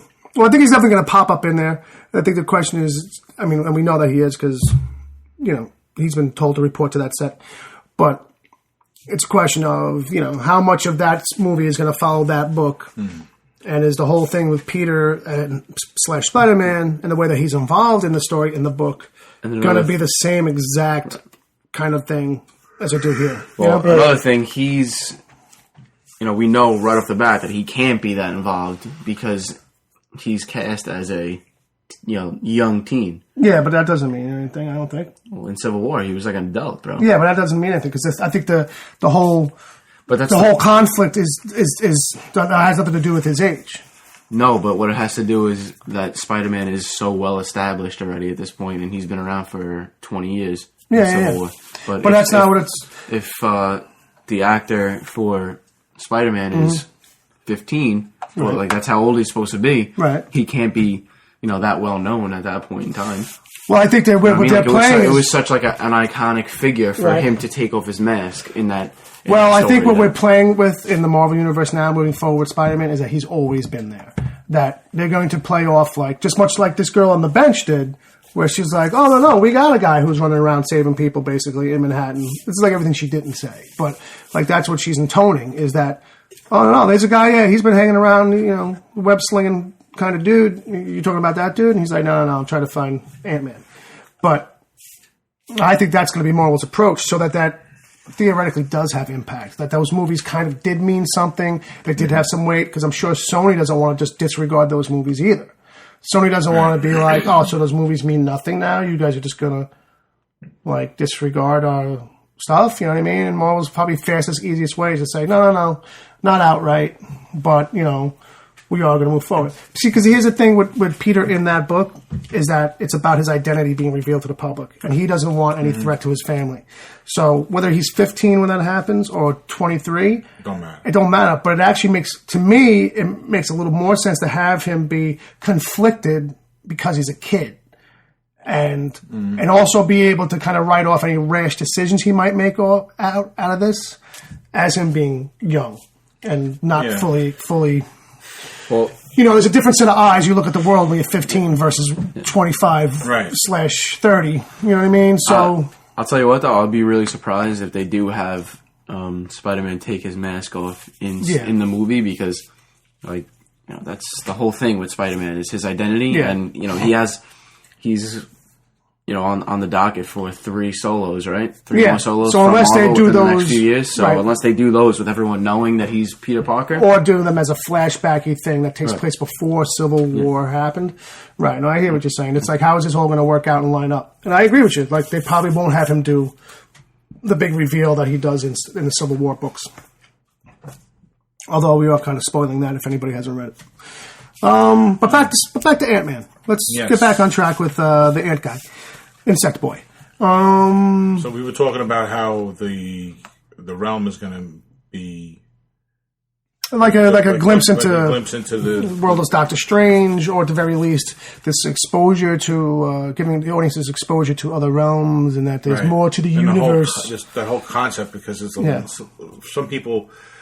Yeah, they can't really grasp that. Yeah. Well enough to. And, it's like how deep do they want to go in the explanations of these things anyway, too? Right. So it's like, you don't want to fucking bog people down. It's like, it's great that it's like, I don't know. It's like the whole thing with Ant-Man. It's like, they're explaining that, oh yeah, okay, so what I've managed to do is figure out how to shrink the distance between particles. Mm-hmm. But whatever does that, I have it in a little vial. I have some juice I made out of that. And somehow I have that juice inside the suit. Right. But it works, I don't know how it works. It's not like you got to actually take it and inject it. Right. You know what I mean? It's in the suit. It's some kind of magic. And I assume that's going to get revealed that he fucking got that serum or he figured out how to do that from being in the quantum realm. Yeah, he would have made that before to get into that gets him into the quantum realm. Well, maybe, I don't know, maybe he fucking, I don't know. Right, that's how he lost his wife. Well, yeah, that's how he lost his wife, but I'm just... At least in the movie. Right. Well, as far as they establish it, she was lost into the realm, and then she's just chilling. She's just floating in the chillverse, and wondering, is anybody going to help me? Is anybody? She's probably hungry. If you're in a realm with no time, time doesn't pass or anything. Right. Do you end up having to go to the bathroom? That's what I was thinking. That's what I was just saying. Do you ever get hungry? You're getting hungry. Does the last meal kind of just stay there and ferment and keep you full? Well, maybe it probably what would be interesting though. How about this though? That's a good point because now when they go rescue her, if time has not really passed, she's still in her whatever age she was, right. And now the moment she comes through, is she going to turn to dust? Well, that's instantly age, or will she just be whatever age she is? But now Hank is well into his 60s. Yeah, that's what's so. He'd be happy with it though. I know he would. I know he would. We know he would. But does she want to deal with a wrinkly, old dude? She still loves the man. Oh, that's what it all. And plus, how guys are. We get better looking. That's what they say, right? He's distinguished now. So let's talk about these guys. These Paul Rudd is really good. Yeah, really funny. I think he's totally serviceable. Job. Absolutely, he's a non-offensive pick for the role, which was what they were shooting for. Relatively safe. Yeah, actor, not a big budget actor. Right. He did an excellent job. Yeah, I think it was a perfect fit. Yeah. And I'm sure he's happy to have something that's going to recur, and he's going to be able to have a job. Yeah, at least on a semi-regular basis. Yeah, I mean, it's not like he was hungry, but you might get a call and say, "Hey, we got the suit warmed up for this next movie," and it gives him something to You're really going to be in for for 5 minutes. Of, Yeah, no problem. He's totally okay with that kind of sure.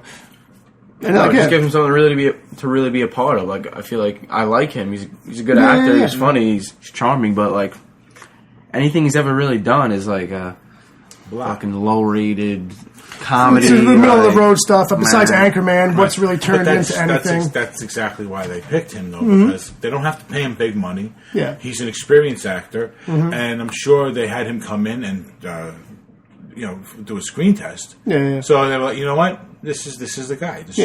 He's perfect for it. He's perfect. No brainer. I think they've done. Marvel has done a better job casting their iconic characters than anyone ever could have expected. Absolutely. And what is interesting too is that he is of a level where he's definitely more well known than most of their acting picks. This whole movie's got more of a acting background cast than most of their picks historically have been. Outside of Robert Downey Jr. and Chris Pratt, Don Cheadle. Everybody else really was kind of breaking their way. And Scarlett Jo. I remember back in the day. This list is getting longer the more I think about it. I remember back in the day when they cast Evans? No, not Chris Evans. Really? No, Chris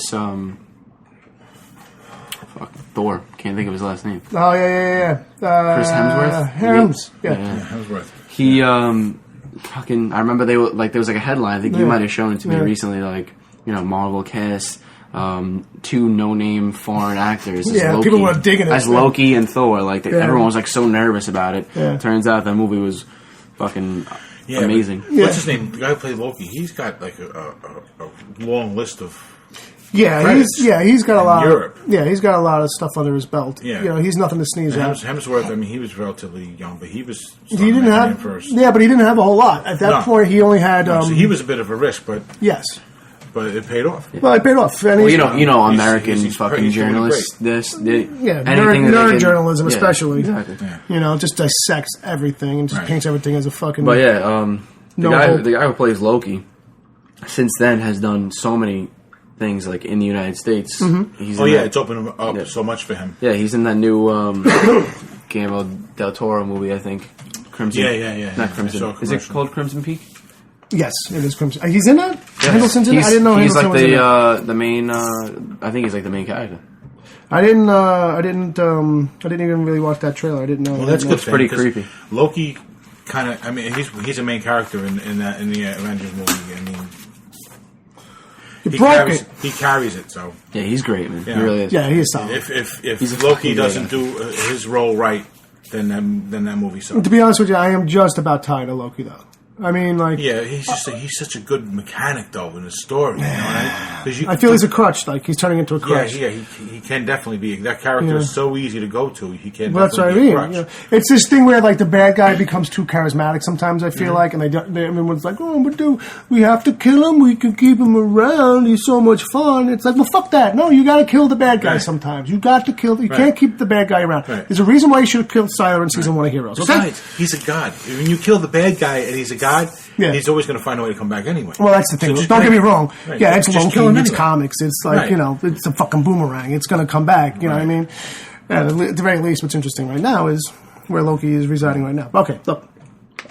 Question about Ant-Man. Yeah, hit me. I like it. We're getting off topic. Because you guys could probably both help me out with this, because I really have never read anything with Doctor Strange other than, like, Axis and, like, some side shit. Mm-hmm. Nothing really that tells you, like, what he's about. Mm-hmm. How does that... Take acid. To fully understand it, that's what you need to do, I assume. But, how does that quantum realm... So the whole thing with Strange... it's not so much that particular realm, is that because his magic... Because Doctor Strange is all magic shit, a lot of the stuff is about other dimensions, and magic kind of being the portal and gateway to these dimensions, and so it's like... Magic and science, kind of like a thin layer, but Doctor Strange is all magic. So it's like... So how does it, what's his origin like? So his origin, I believe, is that he's a surgeon, like a top-class, world-renowned surgeon, who's into magic and stuff, but he gets his hands broken. There's an accident. His hands are broken, and I believe he ends up getting somebody to magically put them back together. Yeah. And... not quite. Yeah, I'm not really 100% sure, but I'm sorry. It turns out that this is an origin that was like created in the 70s and never like really redone or anything. So this is, I think it's. I'm sure it has, but he's Doctor Strange, another one of these characters who just can't seem to get nothing recent. So it's not like these other guys who Spider-Man. His origin because they rehash it so often. Well, there's a new book. There's a Doctor Strange book coming out. After all this, all different Marvel shit is coming, so maybe they'll open that. Maybe they'll open that book up with a origin. Hopefully, because I never read anything with him. I'm looking to read that book, so I hope there's an origin in the beginning of that. So that's the thing with Doctor Strange. To a degree, it's all about magic and its realms, and his magic having not like just his magic and magic. I think in the Marvel universe, for the most part, like true magic is a pendulum. So like. You can't use it without there being repercussions. So everything he does or everything he's supposed to be doing, that's always been the pitch. A lot of times in the comics they glaze over it, but it's always supposed to be a toll for using it. So whether or not it's physical or it's like, okay, to save a life, I have to kill a life, to end a life, these kinds of things. Right. But generally speaking... That's usually how it works on TV. Well, sometimes. They like to do it when it's convenient. The whole... take a life, give a life, that thing for sure. Well, I know from that show Once Upon a Time that I watch on ABC, it's like that's what the show's about. That's how that magic kind of works. It's not that you need to take life. Actually, yeah, that is how it works. So with taking and killing lives. Right. But one of the biggest sayings on that show is all magic comes with a price. There you go. So, right. Yeah. That's a very Doctor Strange kind of thing. Mm-hmm. So how that ties into Ant-Man is just that the realms, the other dimensional kind of aspect to it once he gets down to the quantum level and how it's a whole, another kind of existence that it's very trippy and it's very surreal and all that kind of shit. You're going to be seeing a lot of that theoretically in Doctor Strange. Mm-hmm. So he's supposed to pop up in Civil War also, right? I don't know. I mean, I wouldn't be surprised if he has a cameo of some kind. Yeah, I'm sure they'll probably just throw in his Dr. Stephen Strange, like the Doctor. Yeah, he's doing some proctology checks. You won't see him fucking, be Dr. full on Dr. Weirdo. Yeah, you might just get a quick introduction. You'd be like, who's that guy? He goes off and does his thing. Maybe one of the superheroes gets hurt. Sure. Taken into the hospital. He's the fucking one that's like... tummy ache. Exactly. I ate a bad burrito. All right, Cap. Sit down. We'll pump your stomach. All right, so we digressed. There was a movie we were talking about. I believe it was called Ant-Man. So now, one of the things of that is that the bad guy, a lot of people are starting to say online that this bad guy is a very cookie-cutter kind of bad guy. But I feel like, yeah, that's true. But what would you expect from Ant-Man? Yeah. You kind of have to have a guy who shrinks down. Well, let's also remember, this is a family movie. This has got to play for a 9-year-old and a 50-year-old. Right. Which one of the things I was surprised to see... There were some really little kids in the theater when I saw it. Yeah. So you kind of got to keep it simple. Right. And so one of the things I was surprised to see because of that was, their way to paint him as the... there's a thing in movies where they have to kind of push the bad guy to a certain point so that you will have no remorse for him. Right. So one of the things that they use in this movie is when he's testing out the equipment, his lab specimens at one point become baby lambs. Yeah. So it's fucked up to watch this baby sheeps or lambs, turn to goo. Turn into little piles of goo. And that's kind of supposed to put you over the top for wanting this guy dead. You know what I mean? Yeah. To a degree with the audience anyway. Yeah. But so I was really surprised that they kind of did that. You know what I mean? That might play for a little 8 and 9-year-old girl, but I don't think it's really... Well, for a grown man, no, it doesn't. But I think that's besides the point, whether or not you are personally offended. Right. No, I not only that. I thought it was a little graphic. Yeah, that's what I'm kind of... For kids. That's what I was kind of thinking a little bit. I mean, it's not like the thing splatters. Right. It implodes, basically. Right, but I think that they did the baby lamb for kids as opposed to doing it using something else. Right. Because at least they knew they're going to get a reaction from kids. Right. But, I think it was their way to say we want to use a puppy. Right. But a puppy would probably make everybody angry at us. Yeah. And I felt like they were treading that same wood of using a lamb anyway. Because, I mean, I know that you are not hip on it. But I think Dom and I are a little bit where it's that's just the kind of thing that people will seem to get up in arms about lately. You know what I mean? There will be a contingent of people. I assure you now. There's always a contingent. I assure you now. There is a contingent of people who are like, that was fucked up that they did that to the lamb. You know what I mean? And I'll be honest with you. And I feel like saying it didn't really happen. It's just make-believe. Honestly, if it was a dog, I would not that I would really have a problem with it. You would have got up and left. I wouldn't have had a problem with it or be pissed, but it would have definitely affected me a little more. You would have hated that. Would you have hated that guy more? Probably. All right. Because I have a dog. You feel like I don't know. Yeah. It's different. But before I got a dog, I didn't care about animals at all. There you go. That's what I want to hear. To a degree. Before I had a dog, you didn't care about it. It's like when you have a kid. When you have a kid, you change. Anything. You just have more respect for. I just feel like that's the thing. That's you hear that through people, and it's it's a thing where it's you can't help it. It's human nature, and that people acknowledge it too, but they don't see how that doesn't. They feel like that means that it's okay, because that's human nature, that's justifiable. And it's well, then either we should all be caring about kids more before we have kids and pets, more before we actually have them, or we should care about them a little less because it's not genuine. I know it's a fucked up thought that I have, but it's just one of these things where it's so that your feelings are manufactured by your chemicals in your brain. But anyway, that's a separate science talk.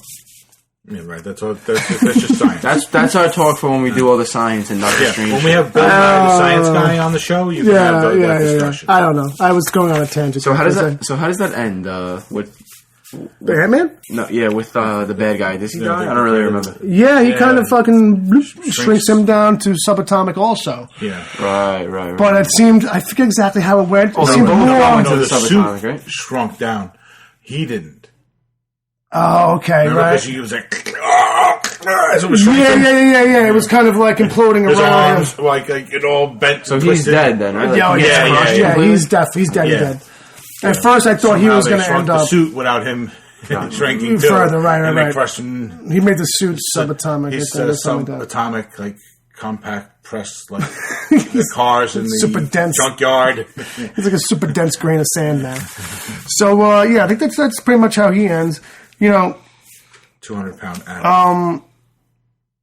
I feel like I should have fucking wrote some notes or something for the movie because I feel like there was a lot of shit that at the time I was like, oh man, we should talk about Shit that. you thought you'd remember, but yeah, I pulled that out of my.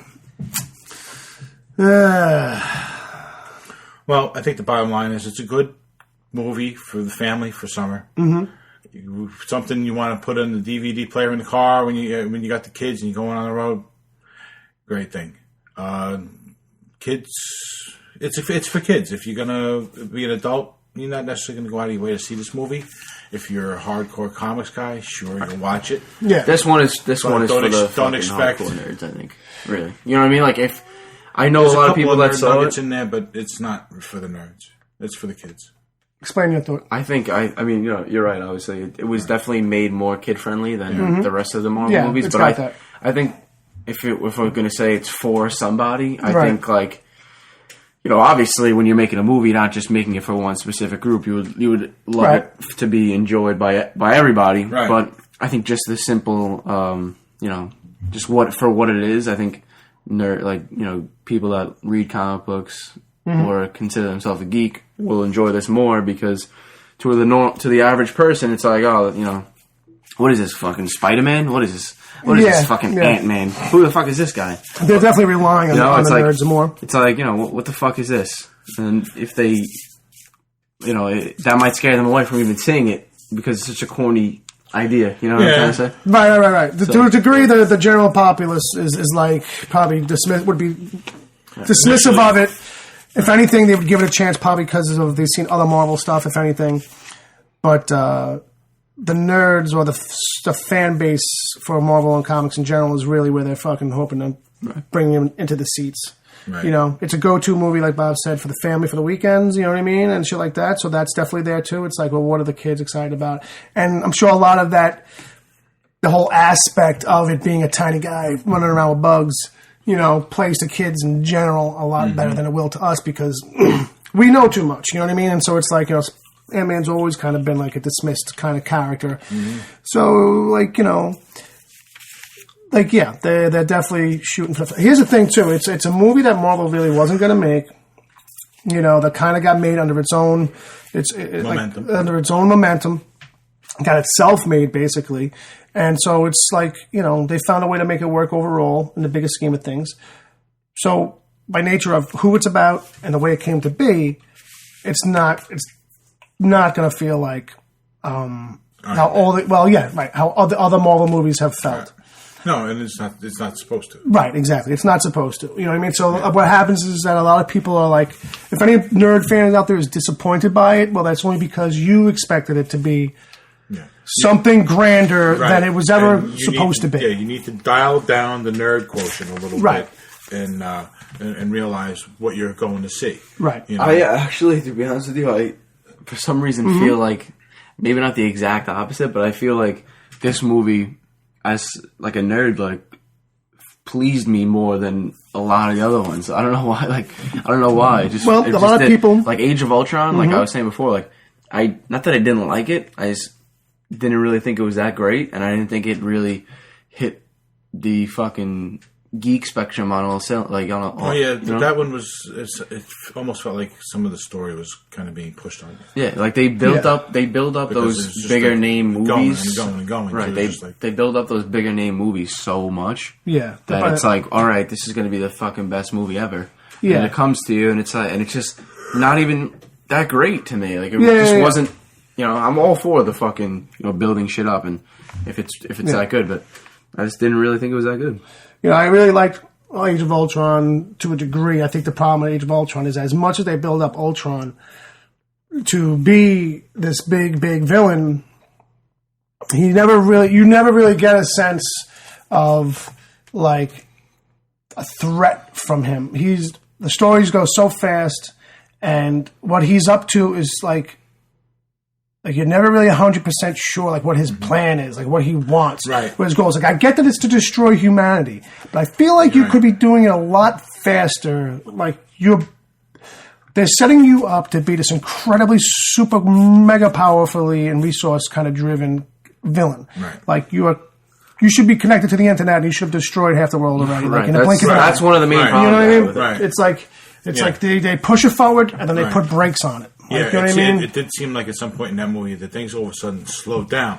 Right. Like, it's like, okay, where's Ultron now? Like, 5 minutes ago he was all over the place, and now where is he now? Right. You know, it's like they build up this villain, and then he's immediately got like some kind of invisible handcuffs we don't really understand, but it's like they're holding him back. It's it's like here's all the things he can do. He just doesn't do. He just doesn't do any of them. Right. Like you know what I mean? Like okay.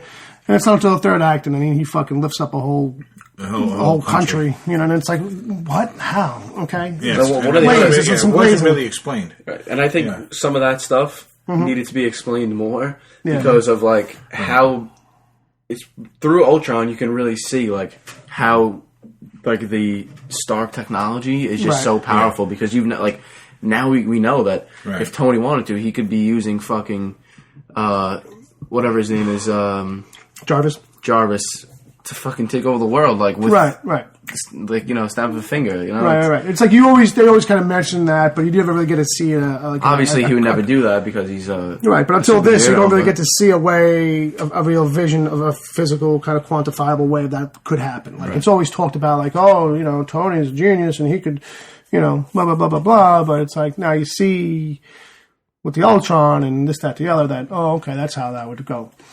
But I think with the villain in this, it's much more serviceable as opposed to the way that those movies are a fucking roller coaster. Avengers 2, even Avengers 1, where like there is just no time to give you a feeling of menace from this guy. Besides Ultron's initial introduction, like there's no sense of. I get no sense of menace from him. You know what I mean? Yeah, you're right. But you know what too? He never sounded all that menacing. Mm-hmm. He never seemed all that menacing physically in the movie. Right. I agree with you to a degree on that. Like you know what I mean? So when he says, comparing it to Age of Ultron, I'd say that because it's a clearer, because Ant-Man is a clearer story, and because it's got less to throw at you, it's more well defined. Right. Like what the story is and where things are going and motivations and shit like that. It ends up being a little bit better, you know what I mean? And it's more of a fun movie. Like for all the jokes and laughs that are supposed to be in Age of Ultron, this obviously has more. Well, that's what I'm trying to get at. It's that this actually has more pound for pound, but they also all sell. They all hit. One of the things I said to him was that, Ant-Man hits all of its marks that it's trying to hit. Yes. Where absolutely. Age of Ultron misses a few. Totally. You know what I mean? It misses a few. Some might say it misses a lot, or it misses some of them really hard, but whatever. Right. But I feel like Ant-Man, for what it's trying to be, it hits all the marks that it's shooting for. You're right, because when we all saw Age of Ultron, I know for me, and from talking to you, I know for you, you had issues with the story. Yeah. Coming out, you always had questions. Here, you don't have a question about the story. No. I mean, it's a more cut and dried story. I have questions about sequels, which is what you're supposed to kind of walk out of a movie with this, like, and be like... This is a simpler movie. There's not 1,000 things going on at once. Right. So it's more of a classic storyline. Right. It goes from A to B to C like you expect it to. I don't have a problem. I don't think, Age of Ultron was bad or anything, and I don't want to say that Ant-Man was a better movie. Right. Okay. Because, it's almost two different animals. Yeah, exactly. Really because, it all depends on the person. But for me, I just enjoyed Ant-Man more. That's really all it is. No. Well, that's why I think it's a more enjoyable movie. Like, Age of Ultron's like this roller coaster action film where, Right. It's just by nature of its own design. That's why one's designed one's designed to entertain the family and have chuckles. The other one's supposed to make you feel like, dude, that was awesome when you walk out of the theater. Right. There's two different things. Yeah. And actually, adrenaline rush. Walking out of Ant-Man, I felt more in line of that was awesome. Yeah. You know, I mean, awesome might be a strong word for Ant-Man, but I felt more towards that than I did when I walked out of Age of Ultron. Right. Out of Age of Ultron, I walked out of there feeling like I just got hit by a truck. Right. And I'm like, what happened? You're left with questions. Yes. Ant-Man, you don't leave with questions. Right. Exactly. And that's the difference. That's the difference. You're right. Absolutely. And I think they just tried so hard with Age of Ultron to make it like something that they've never done before.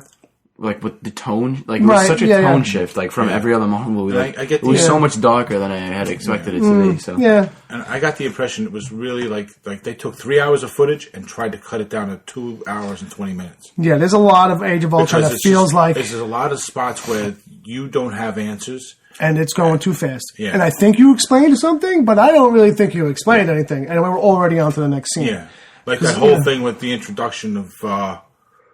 What's his name? Vision? Yes. And how Thor brought him to life. Yeah, it was like, what the hell? It was like, where was Thor for 5 minutes? And now he's back all of a sudden and he's creating something. He knows everything. Yeah, he knows exactly what to do. They still didn't explain that very well. Right. No, and there was no explanation that, you know. Well. You just knew the most basic stuff and there was no saying, well, if you take that and you add this is what happens, you know? Right. So you kind of had to go there yourself and there was... So that's about it for me with Ant-Man. Yeah, let's give it a rating. Yeah. What kind of rating system should we do for this one? How many ants do you give it? Out of 5 ants. Out of 5 ants? How many ants does Bob give it? I'll give it 4. 4 ants. 4. 4? Yeah. I'll give it 4. Give it 4 out of 5 ants. It's not a perfect movie by any means, but it's good. I was going to go with an 8 out of 10. I was just going to say like 3.5. But you guys all said 4. So I kind of was thinking 3.5, but I felt like I could be a little more generous because it's a kids movie. Right. You know what I mean? If you take it like that, it's a 4-ant movie. It's a 4-ant movie. Not a 5-ant movie. Not a 5. A solid 4-ant movie. Take the kids. Well, you know what? Too, buy the DVD. Right.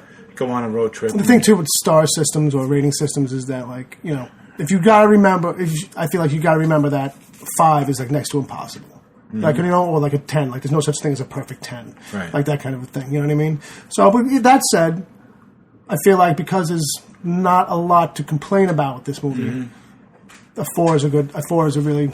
It's a really fair kind of assessment. It's like this movie, you don't walk, like you said, you don't walk out with questions or things were feeling like, oh, that scene didn't work, that scene didn't work, that scene didn't work. You walk out feeling like you got exactly what you went there expecting. Right. I guarantee you, like, family movie. Yeah. If you ask the average nerd, like, they'll say, if they're rating it out of 10, they'll give it an 8. Yeah. But if you go on IMDb or something, the rating is by their critics, it's like a 7.5.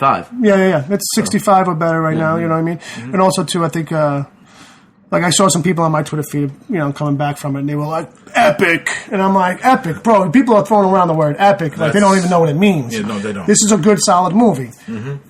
Epic, I don't know if I've ever seen a movie.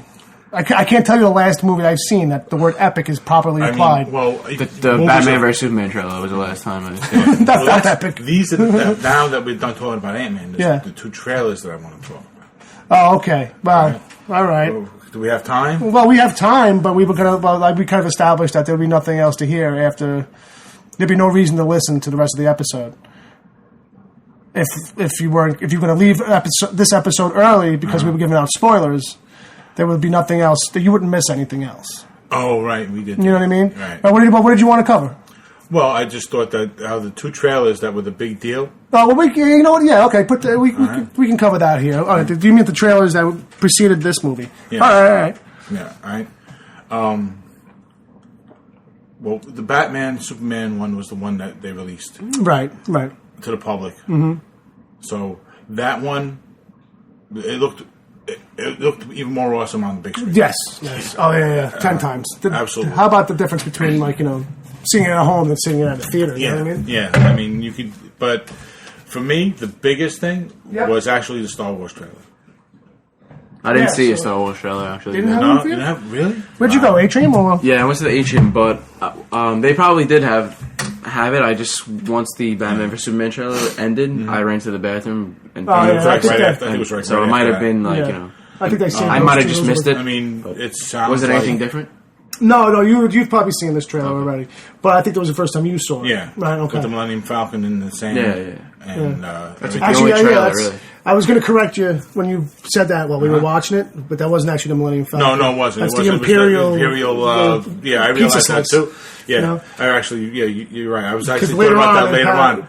We saw the Millennium Falcon. I was like, oh no, that was the Imperial cruiser. But that's like a really great shot that it opens up on. Absolutely. You know what I mean? Absolutely. And I was kind of nervous about the movie before seeing the trailer, and now I'm not so much. I'm a little bit more eager. No, that's good. And I didn't have any eagerness for the last three. Right. I had no interest in the last three because I just knew right where it was going to go. Yeah. I just had a feeling, and my feelings were totally well-founded after the first of the new three came out. This next string of movies, I think, are probably going to be... When Darth Vader puts on the mask and he's like, I'm like, oh yeah, that's... Those first three movies are riddled with fucking... CDs in the theater. Yeah, but those first three are riddled with issues. Yeah, I get the impression that Disney's really going to do the right thing with this one. Yeah, they put it in the right hands. They've reconsidered their whole approach. The story. Yeah. They got to get the story. Well, it seems like the main thing to do was to get it away from George Lucas. And they did that. Yes. They bought it, and they put a committee together, much like I was telling you about the other thing with Spider-Man and Fox, and how these movie studios are now putting together small writing committees that are devoted to writing it and writing it correctly and making the fans happy, not just trying to only consider how do we merchandise and monetize the whole fucking thing. Like that shit, if it's done right, will come anyway. So it's like, absolutely. Get the story done right. Besides, it's being done by Disney, so they're going to get the market. Yeah, I mean, please. Come on. They got their own freaking stores. They'll put them in Disney stores, and that'll be it. And it's fucking Star Wars, man. Like, that shit just doesn't matter what you do, almost. You know? People have been waiting fucking 20 years for a new Star Wars. Star Wars could survive the hand of George Lucas. Right. There you go. Listen, all you geeks out there listen to this that are Star Wars fans, I'm sorry. George Lucas has great mind, and he can You don't have to apologize. We all know. Visualize and come up with all this great stuff. Yeah. But when it comes to writing... Yeah, it's not working. No. Whoever he had, he's lost. Any Star Wars geek that wants to defend it, all I got to say is... Write an email. Mon Calamari. All right? Okay. Well, he created a race of squid. Yeah.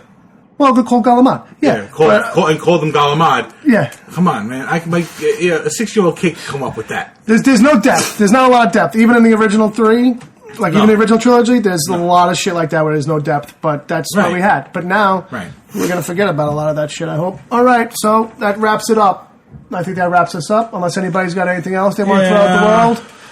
I think we're pretty much good on. Just maybe a little.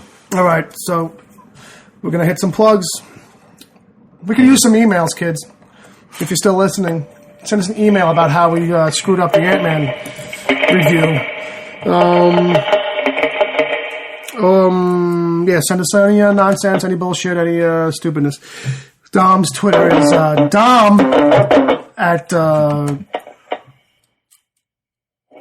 it's Dom_Torre, Torre, on the Twitterverse. And then my Twitter is Bill Sweeney. No. Don't spell it like that. Spell it Sweeney. Spell it right. At Wicked Theory on the Twitter. You can find the show. If you're looking for another place to find the show, you can find us on iTunes, Stitcher, TangentBoundNetwork.com. You can find us on the TuneIn app. You can find us on Libsyn's Podcast Source app. You can find us just by going to WickedTheory.com, kids. And that's going to wrap it up. Check us out next week.